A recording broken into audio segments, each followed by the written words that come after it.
So the next board off the rack is the Clearwater, shaped by Steve Del Rosso.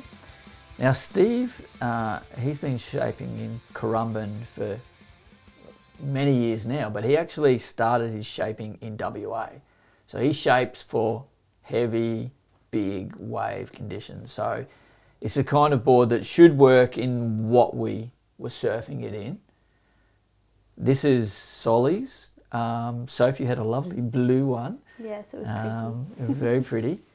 But it got broke on transport back. Damn new airports. Oh, at least it was on the way back and not the way there. Exactly. Sol, what do you think of this one?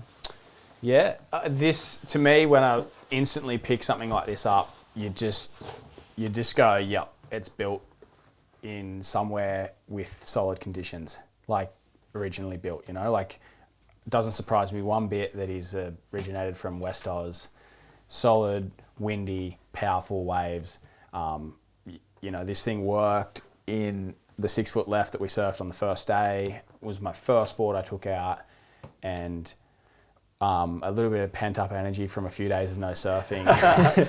I pretty much jumped on it, and I think I ended up Yeah, you unloaded on that thing. Unloaded on like my first wave, like 4 big turns, and I think every turn I just pushed harder and harder until the 4th or 5th turn I pushed so hard I fell, and only because I kind of rotated out of it too much. It was more me than it was the board. The board just had so much drive and explosion in it. Like, I remember that wave because I was paddling out with Lucian, one of the locals, and we've seen that wave looking in, and he's kind of just looked at me and gone, "Are you kidding me?" And I was like, "Yeah, that's pretty sick." Yeah, it's definitely a good psych up for me. Like paddling out, I'm going, "Oh, all right, we're on here." I was walking out the point watching because I wasn't expecting you to jump on a wave so quick, and I was like going, 8.5, 8.8 for that one. That was my score. Yeah, it definitely there. Like, it was.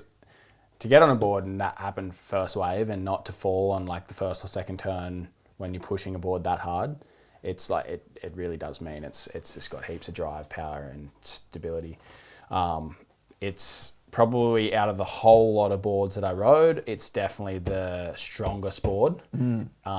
Like in terms of glassing, like this thing is going to last. You can just feel it. Like, if you break a lot of boards, this is the board to buy. Yeah. And that's something I think a lot of average surfers, not average, but everyday surfers should understand, that get them glassed heavier. Yeah. You don't need super light. You're not going to the air. You're not, well, you might be, but you know what I mean?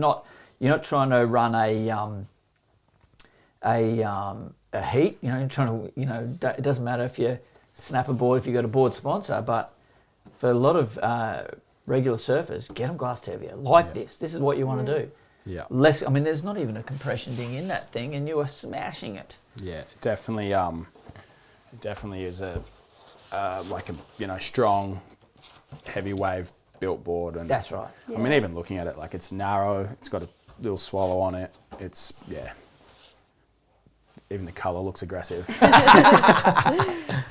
It's quite ironic, really, that the shape originates from WA, and, like you said, pretty gnarly waves. And the first time I jumped on mine, which was a nice sort of swirly, bluey, purpley colour. Very pretty. It was when Soli decided that he wanted to surf the slab, and I couldn't not surf the slab. So I was pretty psyched at the opportunity to surf a wave like that, and was able to jump on the Clearwater for that one. And even though I wasn't super comfortable within myself out there, I was asking Soli about positioning and everything like that. It wasn't an easy wave to read. Every wave I took off on it, it held off the bottom. Like, I didn't feel like I was going to go over the falls, and it still had enough sort of volume to actually get into the wave, because it was one of those waves where you got to kind of try and take off right when it's pitching, otherwise you're going to just axe yourself on the reef, like Teva, one of the locals, did, and ended up with 8 stitches in his elbow. Glad that wasn't me. It was really cool to sort of try that board out in those conditions. But then also I got to ride it on a left, and it responded really well as well. And then I took it out on like a 2 foot onshore afternoon, and was able to ride it in that. So it was pretty good all-round board from my perspective, and I would be interested to try it again at home, definitely. Well, take it home.